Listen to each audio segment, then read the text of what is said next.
ممكن أسألك سؤال؟ سؤال بسيط جدا. هو ليه كل ما المرتب بتاعك يعلى حياتك تبقى أصعب مش أسهل؟ يعني طبيعي لما دخلك يزيد المفروض ترتاح، لكن اللي بيحصل العكس. ترقية تساوي عربية أحدث، زيادة تساوي شقة أكبر، دخل أعلى يساوي مدارس أغلى، وفي الآخر لسه مستني آخر الشهر. عارف اللعبة دي اسمها إيه؟ اسمها سباق الفئران. فار جوه عجلة بيجري بكل قوته، حاسس إنه بيتقدم بس هو في نفس المكان. الموضوع بدأ مع طفل صغير. الطفل ده كان عنده أبين. أب متعلم جدا، شهادات كبيرة ووظيفة محترم. كان دايما بيقوله ذاكر كويس، اشتغل في مكان كبير، الأمان أهم حاجة. والأب التاني على العكس تماما، مش متعلم خالص، لكن دماغه بتفكر بطريقة مختلفة خالص. كان بيقوله ما تشتغلش علشان الفلوس، خلي الفلوس تشتغل علشانك. الطفل احتار، ازاي الفلوس تشتغل؟ الأب الأول بيقبض، يدفع التزامات، يعيش من شهر لشهر. أما الأب التاني بيشتري حاجات تحط فلوس في جيبه كل شهر. وهنا نوقف شوية. في فرق خطير بين كلمتين أصل والتزام. الأصل حاجة بتحط فلوس في جيبك، الالتزام حاجة بتسحب فلوس من جيبك.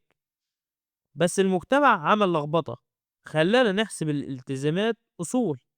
يعني واحد يشتري بيت بقسط 25 سنة ويقول لك استثمار العمر، بس كل شهر بيدفع من صيانة وضرايب وفوايد. فين الفلوس اللي داخلة؟ واحد يشتري عربية جديدة علشان مستواه الاجتماعي طبعا، بس هي بتسحب بنزين وصيانة وتأمين. كل ما دخلك يزيد بتزيد التزاماتك، فتفضل محتاج الدخل ده علشان تعيش. وده سر إن الطبقة المتوسطة دايما مضغوطة. طيب الناس اللي خرجت من الدايرة عملت إيه؟ غيرت ترتيب أولوياتها. بدل ما تشتغل علشان تصرف، تشتغل علشان تشتري أصل، والأصل ده يجيب دخل، والدخل يشتري أصل تاني، لحد ما يوصلوا لمرحلة إن أصولهم هي اللي بتدفع مصاريفهم. هنا بقى الحرية. مش الحرية إن معاك ملايين، الحرية إن مصاريفك الشهرية مغطية من غير ما تروح الشغل. الثروة مش رقم في البنك، الثروة وقت. وقت تصحى براحتك، وقت تختار تشتغل مش مضطر إنك تشتغل، وقت تقول لأ. وأخطر حاجة اتعلمها الطفل ده إن المدرسة علمتنا إزاي نكون موظفين شاطرين، لكن معلمتناش إزاي نقرأ قايمة مالية. معلمتناش الفرق بين دخل وأصل، ولا علمتنا إن الاعتماد على مرتب واحد أكبر مخاطرة في حياتك. لأن لو مصدر دخلك واحد والمصدر ده وقف، اللعبة خلصت. الطفل ده كبر، وبعد سنين كتب قصة الأبين دول، قصة الفرق بين عقلية بتجري ورا الأمان وعقلية بتبني أصول.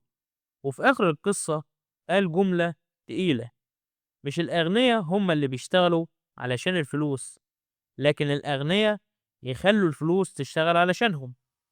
ولو الحكاية دي حسستك إن حد بيحكي عن حياتك، فأنت غالبا سمعت عن الكتاب ده قبل كده. بس السؤال الأهم مش اسم الكتاب، السؤال الأهم أنت لسه بتجري في العجلة ولا ناوي تخرج منها؟